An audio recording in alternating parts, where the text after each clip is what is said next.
Hello प्यारे बच्चों, very good evening. कैसे हैं आप सब? 7 मिनट्स केमिस्ट्री के इस यूट्यूब चैनल पे आपका बहुत बहुत स्वागत है। मैं डॉक्टर आदित्य पांडे, आपका केमिस्ट्री मेंटोर। और आज की क्लास जेई वाले बच्चों के लिए हमारी बहुत बड़ी खुशखबरी है। हम जेई वाले बच्चों के लिए आज जेई मेंस के क्वेश्चन सॉल्व करने चल रहे हैं। चैप्टर होगा हमारा रिडॉक्स रिएक्शन। ओके, तो बहुत अच्छे से डिस्कस करना है बेटा, क्योंकि आपको पता है कि क्वेश्चन बड़े कॉन्सेप्चुअल होते हैं जेई में। हमें एग्जैक्टली वही फॉर्मेट रखना है जो हमने पहले पीवाईक्यू में स्टार्ट किया है, कि हर एक क्वेश्चन का प्रॉपर पोस्टमार्टम करना पड़ेगा, है ना। कि एक एक क्वेश्चन को ढंग से सॉल्व करना है। जो क्वेश्चन का लैंग्वेज है वो तो पढ़ना ही है, उसके बाद फिर जो ऑप्शन करेक्ट है वो क्यों है और जो इनकरेक्ट है वो क्यों है।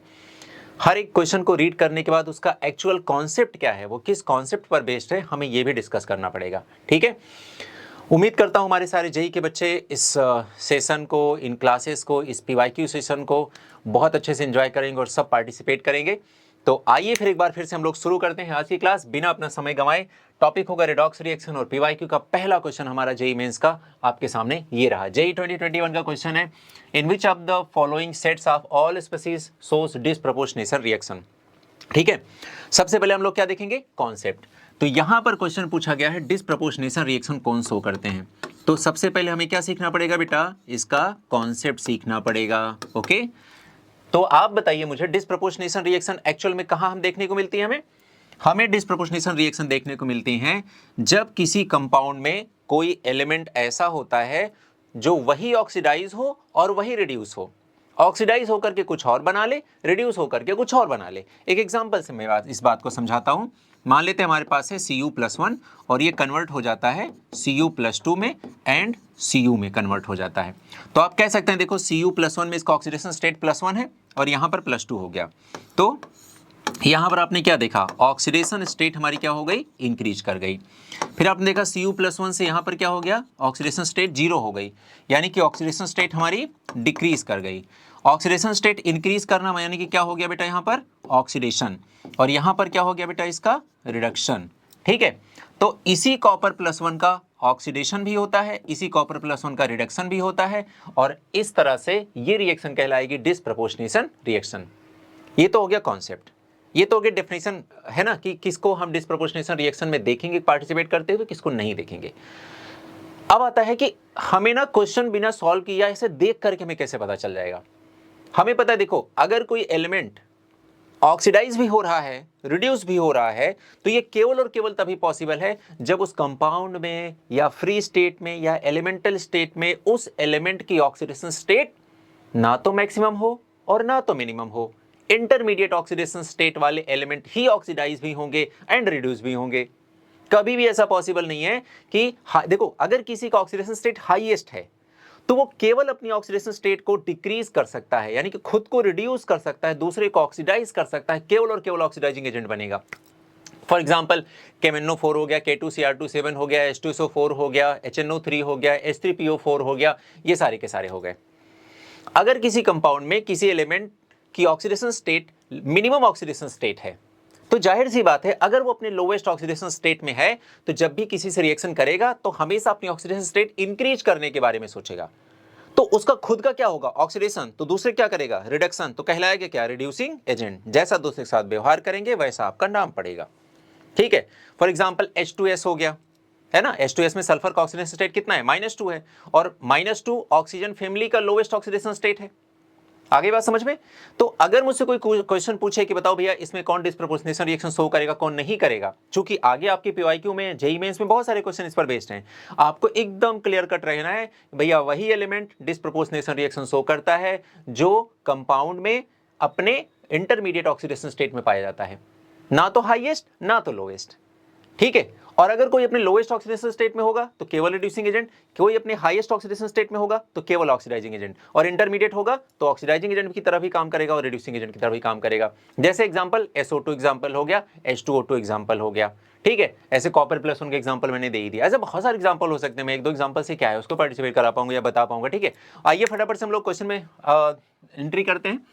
अब मुझे ये चेक करना है, सारे के सारे चारों चेक करने हैं। ठीक है, तो मुझे ना यहाँ पर अपना दिख गया KMnO4 दिख गया। मुझे पता है KMnO4 में Mn का ऑक्सीडेशन स्टेट होती है +7 और +7 का मतलब होता है कि ये है मैक्सिमम ऑक्सीडेशन स्टेट, यानी कि ये क्या कहलाएगा, केवल और केवल ऑक्सीडाइजिंग एजेंट बनेगा। ठीक है, फिर मुझे ना यहाँ पर भी KMnO4 दिख गया, यहाँ पर भी KMnO4 दिख गया, यहाँ पर भी KMnO4 दिख गया, तो भैया मुझे ये समझ में आ गया कि इन चारों ऑप्शन में ऐसा कोई भी ऑप्शन नहीं है जहां पर सारे के सारे given species disproportionation reaction show कर सकें। ठीक है, मुझे एक केवल KMnO4 की मदद से सब पता चल गया। ठीक है, तो इसका आंसर क्या हो जाएगा, नन। तो जब ये जेईई में 2021 में क्वेश्चन आया था तो ये इस क्वेश्चन को कॉमन कर दिया गया था क्योंकि इसमें कोई भी ऑप्शन करेक्ट नहीं था।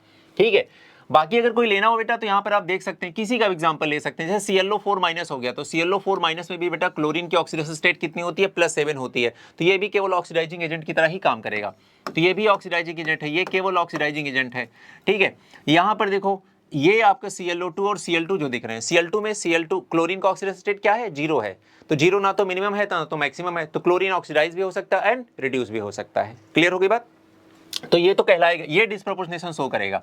Mn+3 है तो ये Mn+2 में रिड्यूस भी हो सकता है, Mn+7 में या Mn+5 में ऑक्सीडाइज भी हो सकता है, तो ये भी डिस्प्रोपोर्शनेशन रिएक्शन शो कर सकता है। ठीक है, तो इस तरह से यहाँ देखो एक Cr2O7 माइनस है, इसमें भी ऑक्सीडेशन स्टेट कितनी हो जाएगी, +6 हो जाएगी, और इस वजह से ये भी क्या कहलाएगा, केवल और केवल ऑक्सीडाइजिंग एजेंट कहलाएगा। ठीक है, तो मैंने तो बस एक ही से पकड़ लिया बेटा, आंसर बता दिया, तो आंसर इसका क्या हो जाएगा, इसका आंसर हो जाएगा नन। ठीक है, कोई भी इसका आंसर करेक्ट नहीं है। तो चलो कॉन्सेप्ट समझ में आ गया बेटा सबको ना। डिस्प्रोपोर्शनेशन रिएक्शन किसी भी कंपाउंड में वही एलिमेंट शो करेगा जो अपने इंटरमीडिएट ऑक्सीडेशन स्टेट में पाया जाएगा। ठीक है, ये बहुत इंपॉर्टेंट एग्जांपल है, इससे पता चलता है कि Copper+1 एंड Copper+2 में which one is the most stable oxidation state of copper, और कॉपर में +1 +2 में कन्वर्ट हो रहा है। ठीक है ना, हमें ध्यान रखना है कि +2 इज मोर स्टेबल देन +1, ये ध्यान रखना है। अगर कोई क्वेश्चन पूछे कि why Copper+2 is more stable than Copper+1, तो आपको क्या आंसर देना है, due to disproportionation reaction. Okay, और दूसरा इसका होता है कि इसका जो SRP की वैल्यू होती है, ठीक है, या इलेक्ट्रोड पोटेंशियल की वैल्यू होती है, वो होती है +0.34, और delta G is equal to -NFE0 पे जब हम देखेंगे तो इसके डेल्टा G नेगेटिव आ जाएगा, रिएक्शन स्पॉन्टेनियस होगी। तो ये जो आपको दिख रहा है ये एक स्पॉन्टेनियस रिएक्शन का रिप्रेजेंटेशन है। Copper+1 is less stable then Copper+2। ठीक है, ये ध्यान रखना है। तो एक एक्स्ट्रा इन्फॉर्मेशन भी मैंने आपके साथ शेयर कर दी। हमारे सामने दूसरा क्वेश्चन है, यहाँ पर हमें मैच कराना है एक दूसरे के साथ। मुझे दिख रहा है हाइड्रोलिसिस पहला दिख रहा है। हाइड्रोलिसिस का मतलब होता है बेटा, हाइड्रो मतलब होता है एडिशन ऑफ वाटर, और लिसिस मतलब होता है ब्रेकडाउन ऑफ बॉन्ड। ठीक है, ब्रेकडाउन ऑफ बॉन्ड्स, मतलब वाटर के जुड़ने से किसी का बॉन्ड टूट जाए, कुछ और बन जाए, इस प्रोसेस को हाइड्रोलिसिस बोलते हैं। मुझे दिखाई दे रहा है FeCl3 में वाटर जैसे ही जुड़ रहा है, ये FeOH होल थ्राइस बना ले रहा है, सॉल्यूशन बना ले रहा है, सॉल्व बना ले रहा है, तो मुझे ये हाइड्रोलिसिस का बेहतर एग्जांपल दिखा। ए का मुझे फोर्थ दिखा, और ए का फोर्थ मुझे इसमें दिख रहा है, ए का फोर्थ मुझे इसमें दिख रहा है, तो एटलीस्ट मेरे आंसर फर्स्ट तो नहीं होगा और थर्ड भी नहीं होगा। अब मेरे आंसर बी या डी में से कुछ होने वाला है। ठीक है, उसके बाद हम देखते हैं, यहाँ पर लिखा है डबल डिकम्पोजिशन रिएक्शन कहाँ पर है। डबल डिकम्पोजिशन का रिएक्शन का मतलब क्या होता है बताइए। ऐसी रिएक्शन जहां पर ऑक्सीडेशन और रिडक्शन के केसेस की अगर हम बात करें बेटा, तो ये इस तरह से होना चाहिए कि यहाँ पर ऑक्सीडेशन भी हो रहा हो, रिडक्शन भी हो रहा हो, या ऐसे कह सकते हैं, देखिए आप अब इसमें देख लीजिए AS2O3 और H2S में देख लीजिए। ठीक है, तो आप यहाँ पर देखेंगे कि यहाँ AS2S3 में आर्सेनिक की ऑक्सीडेशन स्टेट +3 है, और यहाँ पर कितनी हो गई, यहाँ पर देखिए आर्सेनिक की +3 ही है। ठीक है, सल्फाइड की -2 है, सल्फाइड की -2 है, हाइड्रोजन की +1 है, हाइड्रोजन की +1 है, ऑक्सीजन की -2 है, ऑक्सीजन की -2 है। तो डबल डिकम्पोजिशन में एक्चुअल में क्या होता है, एक कोई भी जब दो कंपाउंड आपस में रिएक्शन करते हैं तो केवल आयन का एक्सचेंज होता है आपस में एक दूसरे के साथ। ठीक है, इसका एक example acid plus base is equal to salt plus water भी एक अच्छा एग्जांपल हो सकता है। ये रेडॉक्स रिएक्शन का एग्जांपल कभी भी नहीं होता है बेटा, इसमें केवल आयन एक्सचेंज होते हैं, ऑक्सीडेशन स्टेट किसी की चेंज नहीं होती, इसको हम बोलते हैं डबल डिकम्पोजिशन रिएक्शन। ठीक है, तो डी का क्या हो जाएगा बेटा, आंसर सेकेंड हो जाएगा, और सॉरी डबल डिकम्पोजिशन ना, हाँ डी का सेकंड हो जाएगा। तो डी का सेकंड बेटा मुझे इसमें दिख रहा है। ठीक है, तो आंसर इसका मतलब 100% हो गया कि बी होगा। बाकी तो क्रॉस चेक कर ही लेते हैं भाई, एक है ऑक्सीडेशन एक है रिडक्शन। ठीक है, तो यहाँ मुझे लिखा है रिडक्शन के बारे में पूछा गया है, कौन सा रिडक्शन होगा। मैं पहला वाला एग्जाम्पल देख लेता हूँ बेटा। इसमें पहले वाले एग्जाम्पल में देखो यहाँ पर AU की ऑक्सीडेशन स्टेट कितना है, +3 है। ठीक है, और यहां पर AU की ऑक्सीडेशन स्टेट कितनी हो गई, 0 हो गई। ठीक है, तो इसमें मुझे क्या दिखाई दिया बेटा, +3 से 0 होना यानी कि डिक्रीज इन ऑक्सीडेशन स्टेट, इसका मतलब रिडक्शन हो गया। तो आंसर हमारा इसका मतलब बी का फर्स्ट हो जाएगा। सी का थर्ड देख लेते हैं, यहाँ पर लिखा है ऑक्सीडेशन, और यहाँ पर देखो सल्फर की ऑक्सीडेशन स्टेट कितनी है, +4, और यहाँ कितनी हो गई, 0। तो यहाँ पर हमें क्या दिखा, डिक्रीज इन ऑक्सीडेशन स्टेट, तो एक रिडक्शन का एग्जाम्पल हो जाएगा। तो हमारा ये भी मैच हो गया, इस तरह से आंसर हमारा सेकेंड हो गया। सब लोग अच्छे से देख लीजिए, समझ में आ गया सबको, ठीक है। चलिए अगला क्वेश्चन है, the species given below that does not show disproportionation reaction. अब तुम्हारे बच्चों के चेहरे पे स्माइल आ जानी चाहिए, ऐसे क्वेश्चन का डिस्कशन तो हम लोग बहुत आसानी से कर लेंगे, कुछ भी जानने समझने को इसमें नहीं बचा है, हम लोगों ने बहुत पहले कंप्लीट कर लिया है। कह रहा है कौन शो नहीं करेगा डिस्प्रोपोर्शनेशन। अब बिना ऑप्शन में गए हम बोलेंगे कि वो एलिमेंट नहीं शो करेगा जो अपने कंपाउंड में हाईएस्ट ऑक्सीडेशन स्टेट में हो या फिर लोएस्ट ऑक्सीडेशन स्टेट में हो। अब किसी एलिमेंट का हाईएस्ट ऑक्सीडेशन स्टेट आपको कैसे पता चलेगा, हमेशा ध्यान रखना। जैसे मैंने बोला कि आप मुझे ना ब्रोमीन का हाईएस्ट ऑक्सीडेशन स्टेट बताओ, तो आप ऐसे बोलोगे ब्रोमीन 17 ग्रुप का है, और 17 ग्रुप का मतलब बैलेंस इलेक्ट्रॉन उसमें +7 है, तो उसकी हाईएस्ट ऑक्सीडेशन स्टेट होगी +7, दैट्स इट।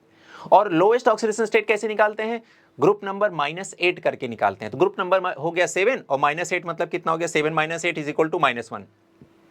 तो हैलोजन फैमिली के highest oxidation state +7 and lowest oxidation state कितनी हो गई, -1। ठीक है, तो अगर कोई हैलोजन अपने -1 ऑक्सीडेशन स्टेट में है तो वो केवल रिड्यूसिंग एजेंट बनेगा।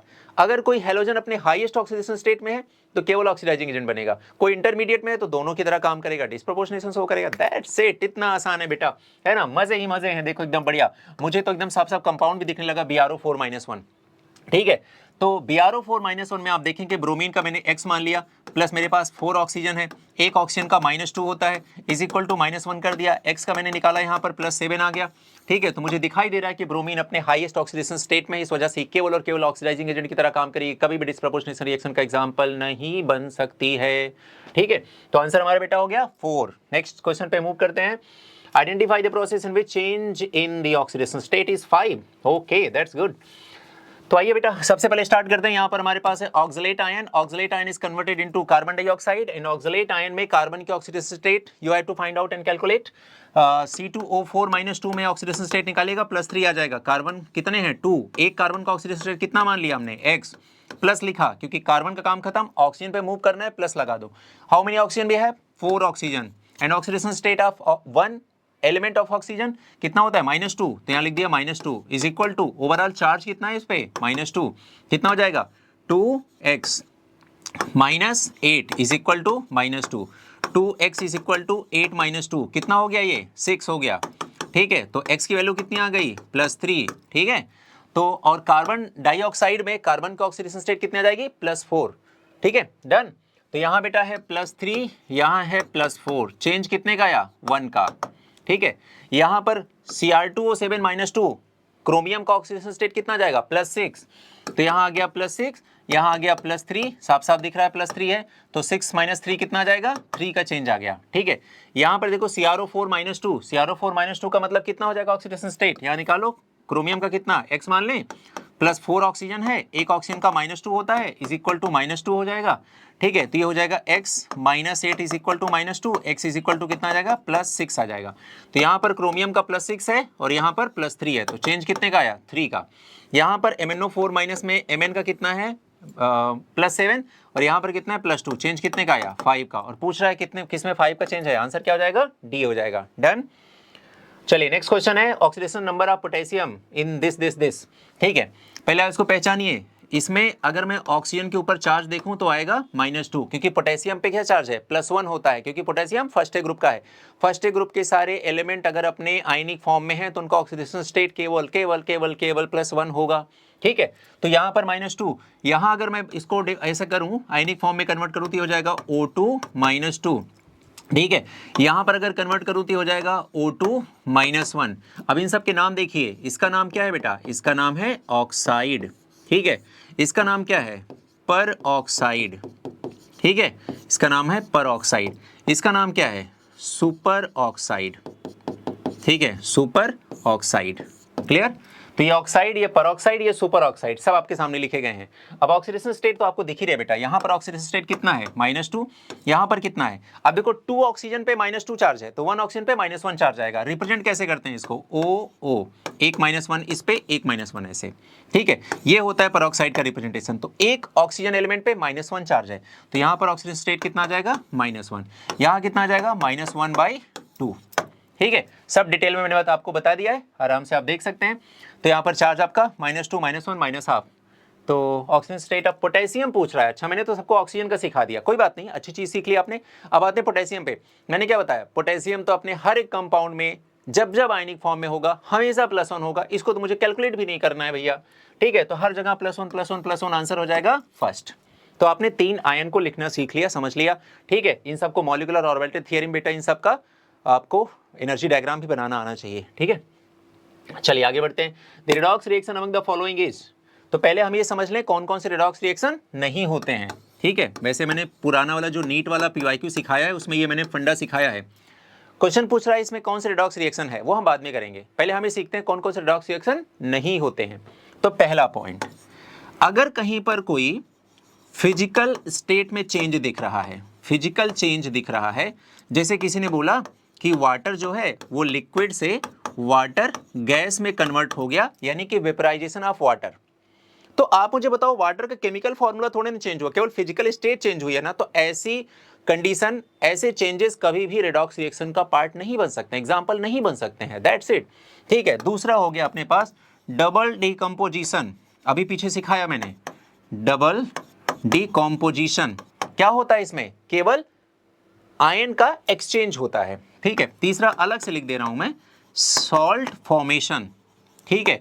मतलब जब कोई एसिड कोई बेस से मिलता है तो कोई सॉल्ट प्लस वाटर बनाता है, और ये कभी भी इसका एग्जाम्पल नहीं कहलाएगी।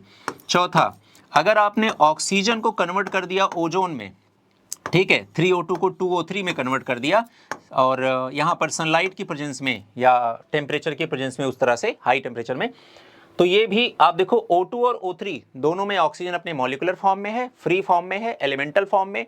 अगर कभी भी कोई एलिमेंट होता है तो उसकी ऑक्सीजन स्टेट हमेशा 0 होती है। O2 एंड ओजोन दोनों में ऑक्सीजन की ऑक्सीडेशन स्टेट बेटा 0 एंड 0 है, there is no change in oxidation state, ठीक है। तो ये ध्यान रखना है। चौथी बात होती है बेटा कि अगर कहीं पर क्या हो जाए कि रस्टिंग हो जाए, है ना, आयरन की रस्टिंग हो गई, तो रस्ट का फॉर्मूला क्या कहलाएगा, Fe2O3.XH2O, ठीक है। तो ये तो आयरन की पीस थी, उसमें क्या हुआ, मॉइस्चर आकर के एब्जॉर्ब हो गया, या मॉइस्चर उसमें जाकर लग गया। तो मॉइस्चर के एब्जॉर्ब होने से Fe2O3 का तो कोई फॉर्मूला चेंज नहीं हुआ। तो rusting of iron is not an example of redox reaction, ठीक है। तो कुछ ऐसी रिएक्शन में लिख दी जो रेडॉक्स रिएक्शन तो हो ही नहीं सकती है। क्लियर हो गया। आइए अब देखते हैं कौन कौन से हैं। पहला लिखा है combination of di nitrogen with di oxygen, यानी कि कह रहा है कि O2 की रिएक्शन जब हम N2 से कराते हैं बेटा तो ये बन जाता है NO, ठीक है। तो जाहिर सी बात है यहाँ पर 0 ऑक्सीडेशन स्टेट, यहाँ पर 0 ऑक्सीडेशन स्टेट। अब एक का -2 होगा, एक का +2 होगा, ठीक है, डन। तो मुझे दिख रहा है कि इसका क्या हो गया ऑक्सीडेशन, इसका क्या हो गया रिडक्शन। ये तो रेडॉक्स रिएक्शन है यार। Formation of ozone with atmospheric oxygen in the presence of sunlight, ये तो अभी बताया मैंने आपको, ये बताया, ठीक है, ये बताया ना आपको कि ये रेडॉक्स रिएक्शन का एग्जांपल नहीं है। Reaction of H2SO4 with NaOH, अब आपको पता है H2SO4 क्या है, एसिड है, और NaOH क्या है, बेस है। अभी तो सिखाया आपको कि ये जहां जहां दिखेगा ये कभी भी रेडॉक्स रिएक्शन का एग्जांपल नहीं बनेगा। फिर इनकी रिएक्शन, आइए बताइए इनके रिएक्शन से क्या बनेगा। देखिए ये AgNO3 है बेटा, ये 3 क्लोरीन से रिएक्शन करेगा, बनाएगा 3 AgCl, क्या बना लेगा, 3 मोल ऑफ AgCl बना लेगा। साथ में क्या बनाएगा, COH2O होल 6 NO3 का होल थ्राइस, और यहाँ पर हम ले लेंगे 3 मोल AgCl इसको बैलेंस करने के लिए। तो ये आपका प्रोडक्ट बन जाएगा। यहाँ पर कहीं पर भी कोबाल्ट का ऑक्सीडेशन स्टेट चेंज नहीं होना, क्योंकि जितने आयन Cl के फॉर्म में गए थे उतने NO3- फॉर्म में अभी भी जुड़े हुए हैं, ठीक है। तो आंसर हमारा क्या हो जाएगा बेटा, इसमें फर्स्ट रिएक्शन हो जाएगी जो कि रेडॉक्स रिएक्शन का एग्जाम्पल बनेगी, दैट्स इट। नेक्स्ट क्वेश्चन है हमारे पास, question number 7, the compound that can not act both as oxidising and reducing agent. अब तो यार अब सबको पता है दोनों की तरह कौन नहीं काम कर पाएगा, बताइए आप। जो अपने इंटरमीडिएट ऑक्सीडेशन स्टेट में होगा वो तो दोनों की तरह काम करेगा, जो हाईएस्ट में होगा वो केवल ऑक्सीडाइजिंग एजेंट बनेगा, दोनों की तरह नहीं काम कर पाएगा, जो लोवेस्ट ऑक्सीडेशन स्टेट में होगा वो केवल रिड्यूसिंग एजेंट बनेगा, दोनों की तरह नहीं काम कर पाएगा। तो इंटरमीडिएट ऑक्सीडेशन स्टेट ही तो दोनों की तरह काम कर सकते हैं।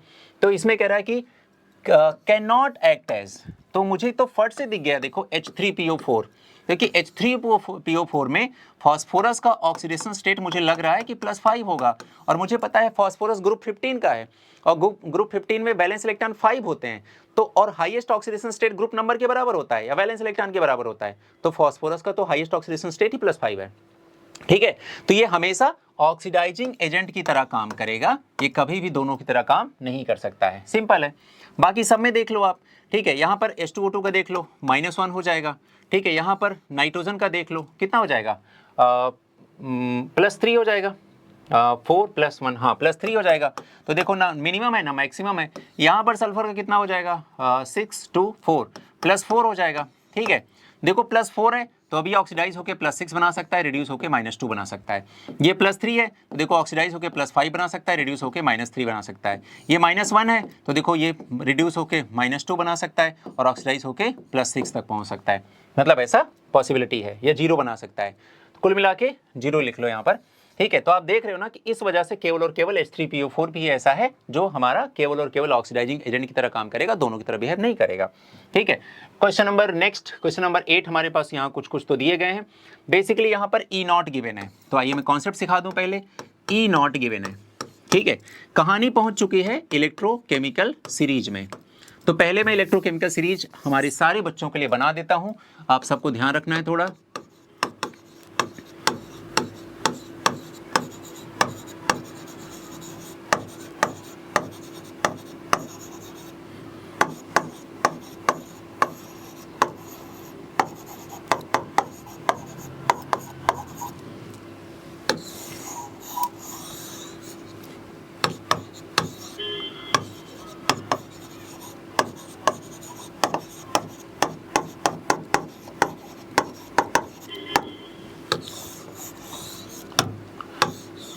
ये है आपकी इलेक्ट्रोकेमिकल सीरीज, तो ये वाला और ये इसके नीचे लगाना है।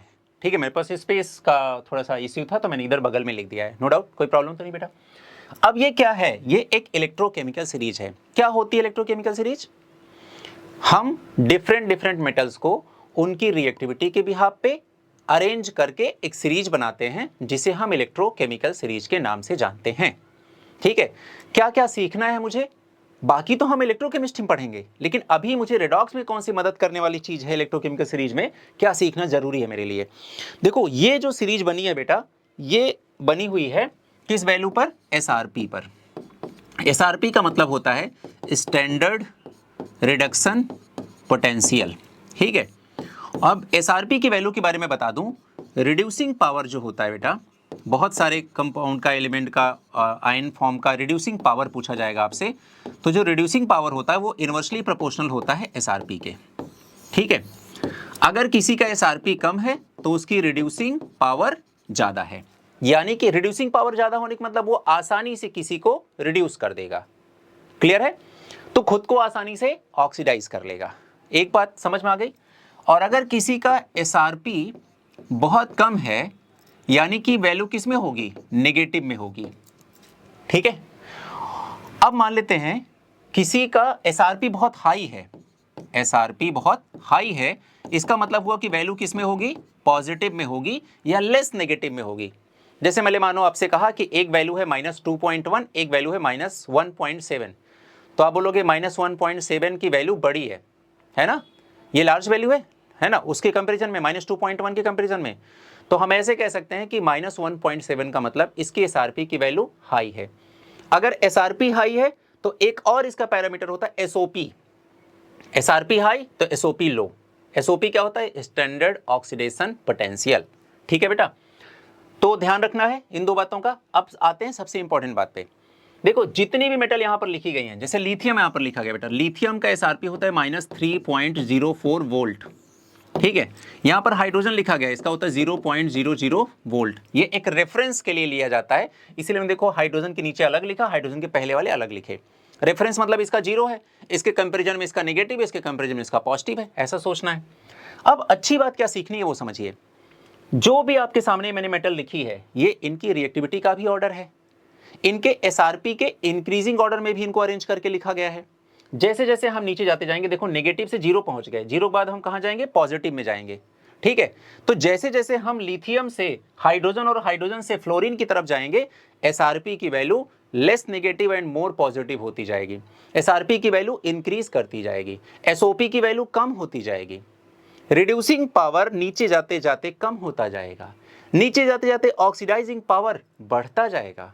सबसे बेस्ट ऑक्सीडाइजिंग एजेंट होगा फ्लोरीन, सबसे बेस्ट रिड्यूसिंग एजेंट होगा हमारा लिथियम, है ना। बात आ रही समझ में बेटा यहां तक। लिथियम सबसे बेस्ट लिथियम सबसे बेस्ट रिड्यूसिंग एजेंट क्यों है, due to high hydration energy.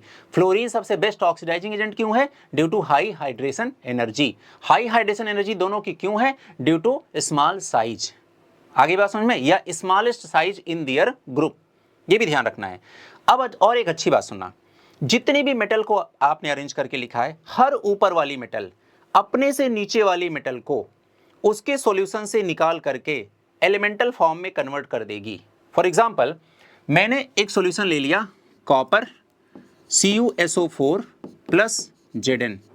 अब क्या रिएक्शन होगा हम खुद प्रेडिक्ट कर सकते हैं। हम ये देखेंगे, Zn तो देखो यार यहां आता है, कॉपर देखो यहां आता है, यानी कि Zn कॉपर के ऊपर आता है, यानी कि Zn और कॉपर में जब हम कंपेयर करेंगे तो जो जितना ऊपर आएगा वो उतना बेस्ट रिड्यूसिंग एजेंट कहलाएगा, जो जितना ऊपर आएगा उसके एसआरपी की वैल्यू उतनी कम, एसआरपी की वैल्यू कम, रिड्यूसिंग पावर ज्यादा। और अगर वो बेस्ट रिड्यूसिंग एजेंट है तो अपने से नीचे वाले मेटल को उनके सॉल्यूशन से एलिमेंटल फॉर्म में कन्वर्ट कर देगा। तो देखो यहां कॉपर अपने सॉल्यूशन फॉर्म में है, इसको कन्वर्ट कर देगा कॉपर में और खुद बना लेगा ZnSO4। इतनी बातें समझ गए, आगे 2-3 क्वेश्चन और होंगे इसी कॉन्सेप्ट पर होंगे, हम सबको तैयार रहना है। इस कॉन्सेप्ट को अपने मेंटल है ना दिमाग में बिठा लीजिए, आगे चल करके हम लोग इन सब का यूज करने वाले हैं। खैर भाई, ये क्वेश्चन में यहाँ पर दिया गया है भाई, इसकी वैल्यू दी गई है, इसकी वैल्यू गिवन है, इसकी वैल्यू गिवन है और इसकी वैल्यू गिवन है। तो यहाँ पर बेटा देखो सबके एसआरपी की वैल्यू गिवन है ना। ये प्लस में 1.23 है, प्लस में 2.05 है, प्लस में 1.01 है, प्लस में 1.4 है। आप मुझे बताइए बेटा, ये जितना भी आपने देखा इसमें आपने ये पाया कि एसआरपी की वैल्यू सबसे ज़्यादा हाई किसमें है, तो आप बोलोगे 2.05 है। मैंने अभी आपको क्या सिखाया, अगर एसआरपी की वैल्यू बहुत हाई है तो उसका रिड्यूसिंग पावर बहुत कम होगा, तो उसका ऑक्सीडाइजिंग पावर सबसे ज़्यादा होगा, तो वो एक बेहतर ऑक्सीडाइजिंग एजेंट बन पाएगा। क्लियर। मैंने क्या सिखाया, एसआरपी की वैल्यू जितनी नेगेटिव होगी, जितनी कम होगी, वो उतना बेहतर रिड्यूसिंग एजेंट बनेगा, और एसआरपी की वैल्यू जितनी हाई होगी, जितनी पॉजिटिव होगी, जितनी नीचे वाली मेटल होंगी, वो उतना बेहतर ऑक्सीडाइजिंग एजेंट बनेगा। ठीक है, इन तीनों में से कुछ भी जो सेटल हो जाए आपका। तो आप बोलेंगे यार सबसे ज्यादा वैल्यू तो यहां दिख रही है, तो यही बनना चाहिए ऑक्सीडाइजिंग एजेंट, बिल्कुल बनना चाहिए। सबसे कम वैल्यू मुझे दिख रही है बेटा 1.01, तो यही बनना चाहिए रिड्यूसिंग एजेंट, बिल्कुल सही बात है। तो ये ऑक्सीडाइजिंग एजेंट है। अब ये देखो H2O8-2 कन्वर्ट हो रहा है SO। अब देखो आपको कैसे समझना है, H2O8-2 खुद किस में कन्वर्ट हो रहा है, SO4-2 में। ठीक है, तो H2O8-2 हमारा बेस्ट ऑक्सीडाइजिंग एजेंट बनेगा, यही हमारा आंसर हो जाएगा। ठीक है, चलिए अगला है an example of disproportionation reaction. अब तो हमारे हर बच्चे को बात समझ में आ जानी चाहिए। ठीक है, यहां पर मुझे दिख रहा है CuBr में Cu+1 में है, CuBr2 में Cu+2 में हो गया, यहाँ पर Cu 0 में है। अभी मैंने सेम एग्जांपल ही आपको दिया था, तो आपका आंसर हो जाएगा C वाला। ठीक है, बाकी कहीं पर भी आप देखेंगे, यहाँ पर आप देखेंगे ये तो केवल ऑक्सीडाइजिंग एजेंट हो सकता है, इससे तो कोई उम्मीद रखना बेमानी है। ठीक है, यहाँ पर देख रहे हैं हम लोग Br-1 से Br0 हो गया, Cl0 से Cl-1 हो गया, सोडियम का +1 से सोडियम का +1 ही रहा।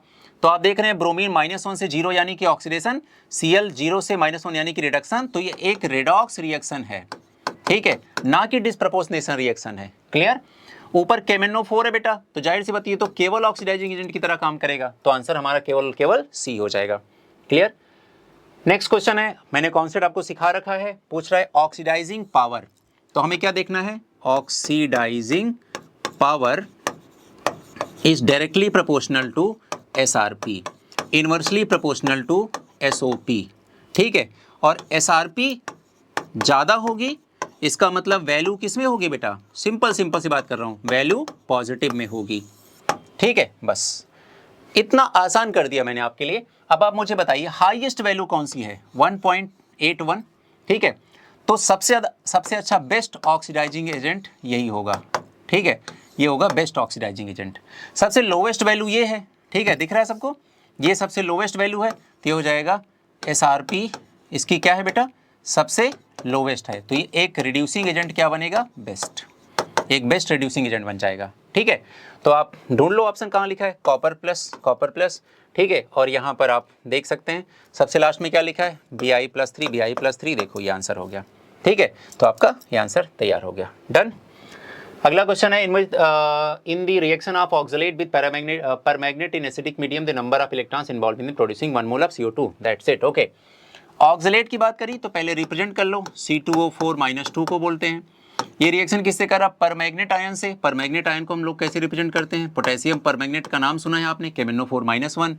फिर कह रहा है एसिडिक मीडियम है तो H+ ले लिया, ठीक है। अब इसकी रिएक्शन लिखेंगे हम लोग। देखो C2O4-2 ये एक ऑक्सीडाइजिंग एजेंट है, किसी से छुपी बात नहीं है, क्योंकि इसमें Mn अपने हाईएस्ट ऑक्सीडेशन स्टेट में है, +7 में है, और ये इसको ऑक्सीडाइज करेगा, तो ये इसको किस में कन्वर्ट कर देगा, CO2 में कन्वर्ट कर देगा। खुद किस में कन्वर्ट होगा, अगर मीडियम एसिडिक है तो ये खुद कन्वर्ट हो जाएगा Mn+2 में। अगर किसी को लगे कि हमें कैसे पता चला सर, आप तो लिख दे रहे हो, तो मैं अभी वो भी सिखा दूंगा। फिर यहाँ पर H+ है, H+ किस में कन्वर्ट हो जाएगा, वाटर में कन्वर्ट हो जाएगा, ठीक है, ऐसा है। तो ये एक रिएक्शन है जिसे हमें करना है सबसे पहले। देखो उसने जो क्वेश्चन पूछा ना, वो स्टाइकियोमेट्रिक कोएफिशिएंट से जुड़ा हुआ क्वेश्चन है, तो जब तक इस रिएक्शन को बैलेंस नहीं करोगे ना, तब तक इसका आंसर नहीं आ पाएगा। तो सबसे पहले इसको बैलेंस करना पड़ेगा, ठीक है। चलिए बैलेंस करते हैं। तो बैलेंस करने के लिए क्या किया जाए भाई, बैलेंस करने के लिए इस इक्वेशन को कर देंगे 2 इक्वल हाफ में डिवाइड कर देंगे, तो हाफ रेडॉक्स रिएक्शन में इसको डिवाइड कर देंगे, तो हाफ इक्वेशन बनाएंगे। हाफ इक्वेशन का मतलब जैसे ये हो गया कि C2O4-2 जो है वो कन्वर्ट हो रही है किसमें, CO2 में, सही है, यही तो हाफ इक्वेशन है। तो सबसे पहले इसको बैलेंस करिए, देखिए। और दूसरा हाफ इक्वेशन क्या है भाई, वो भी बता दीजिए। दूसरा हाफ इक्वेशन है कि हमारा जो MnO4-1 है वो कन्वर्ट हो रहा है किसमें, वो कन्वर्ट हो रहा है Mn+2 में, ठीक है, बस ये ध्यान रखना है। चलिए अब इसको पहले करते हैं बैलेंस। तो सबसे पहले क्या बैलेंस करते हैं, एटम। तो यहाँ पर 2 कार्बन है, यहाँ पर केवल एक ही कार्बन है, तो यहाँ पर मैंने कर दिया 2 मोल। इस तरह से हमारा ऑक्सीजन भी 4 हो गया दोनों साइड, कार्बन भी दोनों साइड 4 हो गया। जब एटम बैलेंस हो जाए तो हम लोग क्या बैलेंस करते हैं, चार्ज बैलेंस करते हैं, ठीक है। चार्ज कैसे बैलेंस करेंगे, आप मुझे बताइए, इधर कितना चार्ज है, देखो C2O4 पे 2 नेगेटिव चार्ज है, तो इधर है टोटल चार्ज 2 नेगेटिव, इधर CO2 पे कोई चार्ज ही नहीं है, तो 0 चार्ज है। तो मुझे बताइए किधर -2 एंड 0 कौन सी वैल्यू बड़ी है, बताइए, 0 बड़ा है। तो जिधर वैल्यू बड़ी आए उधर उतने इलेक्ट्रॉन ऐड कर दीजिए जितने इलेक्ट्रॉन ऐड करने से दोनों साइड चार्जेस की वैल्यू सेम हो जाए, इतना आसान है। तो मुझे लग रहा है कि इधर मैं 2 इलेक्ट्रॉन ऐड कर दूं, ठीक है। जैसे 2 इलेक्ट्रॉन ऐड कर दिया, इधर भी 2 नेगेटिव, इधर भी 2 नेगेटिव, बैलेंस हो गई इक्वेशन। तो फर्स्ट हाफ इक्वेशन बैलेंस हो गई। सेकंड पे आते हैं, यहां पर 1 Mn है, यहां पर 1 Mn है, तो Mn तो हमारा बैलेंस हो गया। इधर 4 ऑक्सीजन है, इधर ऑक्सीजन ही नहीं है, सही है ना, यही लिखा हुआ है, ठीक है। तो अब मैं क्या करूं बताओ बेटा, क्या करना पसंद करूं मैं, ठीक है। यहां पर लिखा हुआ है Mn+2, तो अब मैं क्या करूंगा, जितने ऑक्सीजन मुझे बैलेंस करने हैं, एक वाटर मॉलिक्यूल में 1 ऑक्सीजन होता है, तो जितने ऑक्सीजन बैलेंस करने हैं उतने वाटर मॉलिक्यूल ऑपोजिट साइड में ऐड कर देना है। तो मैं इधर ऐड कर दूंगा, क्या ऐड करूंगा, 4H2O। जब मैंने इधर ऐड कर दिया तो मुझे दिखा यहाँ पर हाइड्रोजन के नंबर बढ़ गए, कितने हाइड्रोजन बढ़ गए, 8 हाइड्रोजन बढ़ गए। तो जितने हाइड्रोजन इस साइड बढ़ गए हैं उतने H+ ऑपोजिट साइड में ऐड कर लेंगे, तो ये हो जाएगा 8H+। अब मेरे सारे एटम बैलेंस हो गए लेफ्ट एंड राइट साइड में। अब मुझे फिक्र हो रही है अपने इलेक्ट्रॉन बैलेंसिंग की, ठीक है। तो मैं देखूंगा कि MnO4- में एक नेगेटिव चार्ज है, तो -1 चार्ज हो गया, एक H पर +1 चार्ज है, ऐसे 8H+ हैं, तो टोटल पॉजिटिव चार्ज +8 हो गया। तो यहाँ पर हम लिखेंगे +8, तो 8 - 1 कितना आ गया, 7, इधर कितना आ गया, +2, वाटर पे कोई चार्ज है नहीं, Mn पे +2 है। फिर मैं बोलूँ +7 +2 में कौन सी वैल्यू हाई वैल्यू है, मैक्सिमम वैल्यू कौन सी है, तो +7 वाली बड़ी वैल्यू है यहाँ पे, है ना, लार्ज वैल्यू यही है। अब मैं क्या करूँ, जिधर वैल्यू ज़्यादा है उधर मैं इतने इलेक्ट्रॉन ऐड कर दूँ कि दोनों साइड चार्ज इक्वल हो जाए। तो अगर 7 वाले साइड में 5 इलेक्ट्रॉन ऐड कर दूँ तो 7 - 5 = 2, उस साइड तो 2 है ही है, तो इधर मैं क्या ऐड कर दूं बेटा, 5 इलेक्ट्रॉन ऐड कर दूं, डन। अब हमारी दोनों इक्वेशन बैलेंस हो गए बेटा। अब मुझे दोनों इक्वेशन को ऐड करना है, लेकिन ऐड करने में शर्त पता क्या है, ऐड करने में शर्त यह है कि फाइनल इक्वेशन में इलेक्ट्रॉन मुझे दिखाई नहीं पड़ना चाहिए। अच्छी बात क्या है, एक इक्वेशन में इलेक्ट्रॉन राइट हैंड साइड में है, एक इक्वेशन में इलेक्ट्रॉन लेफ्ट हैंड साइड में है। तो जब मैं दोनों इक्वेशन को इक्वेशन 1 प्लस इक्वेशन 2 करके ऐड करूंगा तो इलेक्ट्रॉन कैंसिल आउट हो जाएंगे, लेकिन केवल और केवल तभी होंगे जब नंबर ऑफ इलेक्ट्रॉन दोनों इक्वेशन में सेम होंगे। ठीक है, तो मुझे लग रहा है कि दोनों इक्वेशन में अगर इलेक्ट्रॉन हमें सेम करना है तो मुझे दोनों साइड में सेम इलेक्ट्रॉन के लिए, जैसे मान लो कि सेकंड इक्वेशन में 5 इलेक्ट्रॉन है, इधर 2 इलेक्ट्रॉन है, तो अगर मैं फर्स्ट इक्वेशन में 5 से मल्टीप्लाई कर दूं और सेकंड इक्वेशन में 2 से मल्टीप्लाई कर दूं तो मेरे हिसाब से दोनों तरफ 10 इलेक्ट्रॉन हो जाएंगे। ठीक है, तो मैं इस इक्वेशन में मल्टीप्लाई कर दे रहा हूं किससे, 5 से। ठीक है, और मैं इस इक्वेशन में मल्टीप्लाई कर दे रहा हूं किससे, 2 से। ठीक है, तो अगर 5 से मल्टीप्लाई किया तो ये हो जाएगा 5C2O4 - 2। ठीक है, अब इसका रिएक्टेंट हो गया, अब इसका रिएक्टेंट, दोनों ऐड कर लो। चलो इसका रिएक्टेंट बताओ बेटा, प्लस क्या लिखा है, 2MnO4 minus, 2MnO4 minus, plus क्या होगा 16H प्लस। ठीक है, प्लस क्या होगा 10 इलेक्ट्रॉन। डन, एक मैंने रिएक्टेंट लिख दिया, अब मैं लिखूंगा प्रोडक्ट। चलो दोनों साइड का प्रोडक्ट बोलो, इसका प्रोडक्ट बोलो पहले बेटा, 5 से मल्टीप्लाई करके बोलना, 5 टू से कितना हो गया 10 CO2 प्लस कितना हो गया 10 इलेक्ट्रॉन प्लस कितना हो गया, इधर का प्रोडक्ट बोलो 2Mn + 2 प्लस बोलो 8H2O। ठीक है, अब रिएक्शन हमारी हो गई बैलेंस।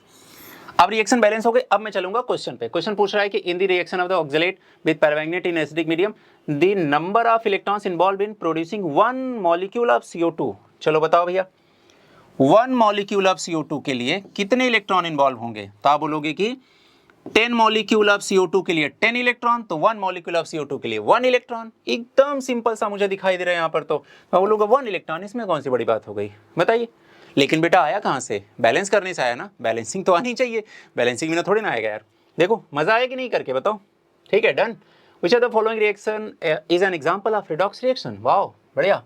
ठीक है, चलिए यहाँ पर देख लेते हैं, Xe+6 है और यहाँ पर जेनॉन का ऑक्सीडेशन स्टेट निकालिए, जेनॉन का X हो जाएगा। ठीक है, अगर जेनॉन का X हो गया और प्लस ऑक्सीजन कितना है हमारे पास 1, एक ऑक्सीजन का कितना होता है -2, फिर लिख दिया प्लस, हमारे पास 4 फ्लोरीन है, एक फ्लोरीन का होता है -1, टोटल चार्ज कितना है 0, फिर हो जाएगा X - 2 - 4 = 0, X = कितना हो जाएगा +6। तो मुझे बताइए यहाँ पर भी जेनॉन का +6 ही रहा, तो ये तो भाई चेंज ही नहीं आया इसमें। ठीक है, यहाँ पर बताइए Xe का +6 हो जाएगा, यहाँ पर इसका निकाल दीजिए, X का प्लस हो गया, 2 ऑक्सीजन है, एक का -2 होता है, प्लस 2 फ्लोरीन है, एक का -1 होता है, = 0 हो गया, ये -4 हो गया, ये -2 हो गया, X हो गया = 0 हो गया, X का कितना आ गया +6 आ गया। तो भैया यहाँ पर भी +6 आ रहा है, तो यहाँ पर भी चेंज नहीं आया। यहाँ पर देखो इसका +4 है, यहाँ पर देखो इसका +6 दिख रहा है, यहाँ पर चेंज आ गया। ठीक है, और यहाँ पर ऑक्सीजन का देखो +1 है, यहाँ ऑक्सीजन का देखो 0 हो गया, +1 से 0 मतलब ऑक्सीडेशन हो गया, +4 से 6 मतलब ऑक्सीडेशन हो गया। सॉरी, यहाँ पर हम लोग क्या करेंगे O2F2 से O2 का, इसमें पूछा क्या है, रेडॉक्स रिएक्शन ही पूछी है ना। हाँ ठीक है, तो हम यहाँ पर O2F2 बना लेंगे। देखिए मैं आपके लिए O2F2 बना दे रहा हूँ बेटा,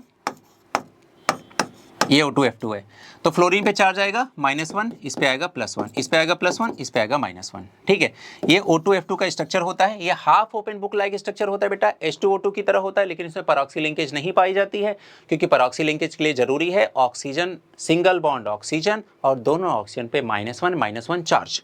यहाँ तो +1 चार्ज है, तो परऑक्सी लिंकेज नहीं है। ठीक है, तो आप देख लेना यहाँ पर। ठीक है, डन। तो 4 से 6, हाँ सॉरी, इसका +1 से क्या हो गया 0, तो इसका हो गया रिडक्शन। ठीक है, इसका +4 से +6, इसका हो गया ऑक्सीडेशन। तो रिएक्शन कैसे हो गया, रिडॉक्स रिएक्शन। तो आंसर हो गया हमारा C. Clear. Next question, which are the following reaction hydrogen peroxide act as oxidising agent. तो हाइड्रोजन पेरोक्साइड ऑक्सीडाइजिंग एजेंट की तरह काम कब कर रहा है इन इक्वेशंस में। मैं नहीं पढ़ूंगा ऑप्शन, मैं आपको भी ऑप्शन नहीं पढ़ने दूंगा, हम अलग बातें करेंगे। सुनो, कॉन्सेप्ट बिल्ड करो पहले। ठीक है, कॉन्सेप्ट सबसे इंपॉर्टेंट है। क्या देखना है, H2O2 can act as both oxidizing and reducing agent. Point 1 clear? Due to intermediate oxidation state of oxygen in H2O2 and that is -1. ये भी क्लियर हो गया ना। अभी ध्यान से सुनिएगा। अब मुझे चूंकि पता है ये बिन पेंदी का लोटा है, किधर भी लुढ़क जाएगा, ये दोनों की तरह काम कर सकता है, तो मैंने सोचा कि भाई H2O2 में तुमसे पूछूंगा ही नहीं कि तुम कैसे काम करने वाले हो, मैं ना तुम्हारे पड़ोसी को देखूंगा। सपोज दैट ये सो कॉल्ड पहले से कंफर्म्ड ऑक्सीडाइजिंग एजेंट के साथ अगर रिएक्ट कर रहा है, जैसे मान लो कि KMnO4 NH2O2, तो KMnO4 का तो डिसाइडेड है कि वो ऑक्सीडाइजिंग एजेंट बनेगा, तो इसको रिड्यूसिंग एजेंट बनना पड़ेगा। K2Cr2O7, KMnO4, HNO3, H2SO4, H3PO4, ये सब अपने हाईएस्ट ऑक्सीडेशन स्टेट में है सारे एलिमेंट, सेंट्रल एटम, तो ये सब ऑक्सीडाइजिंग एजेंट बनेंगे। तो इनकी प्रेजेंस में H2O2 को हमेशा रिड्यूसिंग एजेंट बनना पड़ेगा। इसी तरह से अगर कोई ऐसा है कि कंफर्म है कि रिड्यूसिंग एजेंट है, जैसे H2S है, H2S में सल्फर का 100% पता है कि वो -2 ऑक्सीडेशन स्टेट में है, this is the lowest oxidation state of sulphur, ठीक है। और अगर कोई एलिमेंट अपने मॉलिक्यूल में, कंपाउंड में अपने लोवेस्ट ऑक्सीडेशन स्टेट में है, तो ये हमेशा एक रिड्यूसिंग एजेंट की तरह काम करेगा। तो H2O2 को इसकी प्रेजेंस में या इसके साथ जब हम काम करना होगा तो ऑक्सीडाइजिंग एजेंट ही बनना पड़ेगा, तभी तो कोई रिएक्शन ऑक्सीडाइजिंग प्लस रिड्यूसिंग बराबर रिडॉक्स रिएक्शन बन पाएगी। क्लियर हो गई बात बेटा? तो ये बात ध्यान रखनी है। आइए इसी के साथ हम लोग डिस्कस करते हैं। यहां पर मुझे दिखाई दिया कौन, KMnO4, और ये पता है ये पक्का ऑक्सीडाइजिंग एजेंट बनेगा, तो इसको तो रिड्यूसिंग एजेंट बनना ही बनना पड़ेगा। इसी तरह से PbS में देखो सल्फर का ऑक्सीडेशन स्टेट कितना है, -2, तो मुझे पता है कि PbS क्या हो जाएगा, रिड्यूसिंग एजेंट, तो इसको क्या बनना पड़ेगा, ऑक्सीडाइजिंग एजेंट बनना पड़ेगा। और हमसे यही पूछ भी तो रहा था ऑक्सीडाइजिंग एजेंट किस में बनेगा, तो हमारा सेकेंड आंसर हो जाएगा। ठीक है, डन। और यहाँ पर हम देख रहे हैं कि I2 में ऑक्सीजन का आयोडीन का ऑक्सीडेशन स्टेट 0 है, यहाँ से -1 हो गया, तो 0 से -1 मतलब रिड्यूस हुआ। तो रिड्यूस किया किसने, जो उसके बगल में बैठा हुआ है, कौन है, H2O2, यानी कि H2O2 act as a reducing agent. तो पहले वाले में बेटा ये रिड्यूसिंग एजेंट की तरह काम करेगा। ठीक है, यहाँ पर भी आप देख लीजिए, यहाँ पर देखिए क्लोरीन का ऑक्सीजन स्टेट कितना हो गया, +1 से 0 हो गया, सॉरी -1 हो गया, तो रिड्यूस हुआ। तो यानी कि ये कौन कर रहा है, यही तो कर रहा है, तो रिड्यूसिंग एजेंट हो गया। तो आंसर हमारा कौन सा हो गया, सेकेंड वाला हो गया, जिसमें H2O2 अकेले ऐसी रिएक्शन है जिसमें ऑक्सीडाइजिंग एजेंट की तरह काम कर रहा है। क्लियर। नेक्स्ट क्वेश्चन है question number 14, what will occur if a block of copper metal is dropped into a beaker containing solution of 1 molar ZnSO4। एक तो बीकर है और इसमें भरा हुआ है ZnSO4, ठीक है, ये भरा हुआ है और इसकी कॉन्सेंट्रेशन है 1 मोलर, ठीक है, और इसमें हमने गलती से टुकड़ा गिरा दिया कॉपर का, ठीक है, तो क्या होगा पूछ रहा है। यार वैसे कॉपर जब छपाक करके कूदेगा ZnSO4 में, ZnSO4 कंपाउंड में Zn अपने ऑक्सीडेशन स्टेट में है +2, ठीक है। अब हमारे दिमाग में आएगा अरे यार Zn+2 से Zn बना दो, ऐसे कुछ खुरापाती चीजें दिमाग में आएंगी। मैं आपसे तुरंत बताऊंगा, मेटल की लड़ाई हो रही बेटा, हम मेटल की लड़ाई में देखना पड़ेगा पावरफुल मेटल कौन है, यानी कि मेटल की रिएक्टिविटी का ऑर्डर पता करना पड़ेगा। और मेटल की रिएक्टिविटी का ऑर्डर तो केवल एक ही जगह मिलता है, दिखाई देता है, वो है इलेक्ट्रोकेमिकल सीरीज। तो भाग के जाइए इलेक्ट्रोकेमिकल सीरीज की शरण में और उनसे पूछिए कि मालिक क्या करें हम, ठीक है। और आपको अभी सिखाया मैंने कि इलेक्ट्रोकेमिकल सीरीज में जो ऊपर मेटल होती हैं वो अपने से नीचे वाले मेटल को उनके सॉल्यूशन से निकाल के एलिमेंट फॉर्म में कन्वर्ट कर देती हैं। तो मुझे बताइए, कॉपर अगर ZnSO4 को निकाल के Zn कन्वर्ट करना चाहेगा तो Zn+2 से Zn में कन्वर्ट करेगा, यानी कि इसको रिड्यूस करेगा, यानी कि कॉपर एक रिड्यूसिंग एजेंट की तरह जब तक काम नहीं करेगा तब तक वो जिंक को कभी भी वहां से डिस्प्लेस नहीं कर सकता है। तो मेरा सिंपल सा सवाल है, क्या इलेक्ट्रोकेमिकल सीरीज में जिंक ऊपर आता है कि कॉपर ऊपर आता है? अभी पीछे मैंने इसी का एग्जाम्पल भी दिया था, ठीक है।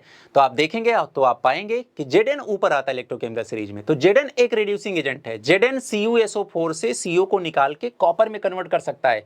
कॉपर की औकात नहीं है भाई, इतनी हाईली रिएक्टिव मेटल थोड़े ना है वो तो हाइड्रोजन के भी नीचे है, बस यही समझना था। तो इसका मतलब कुछ नहीं होगा, और कुछ नहीं होगा मतलब नो रिएक्शन विल अकर, ये हमारा आंसर हो जाएगा। ठीक है, आगे बात समझ में।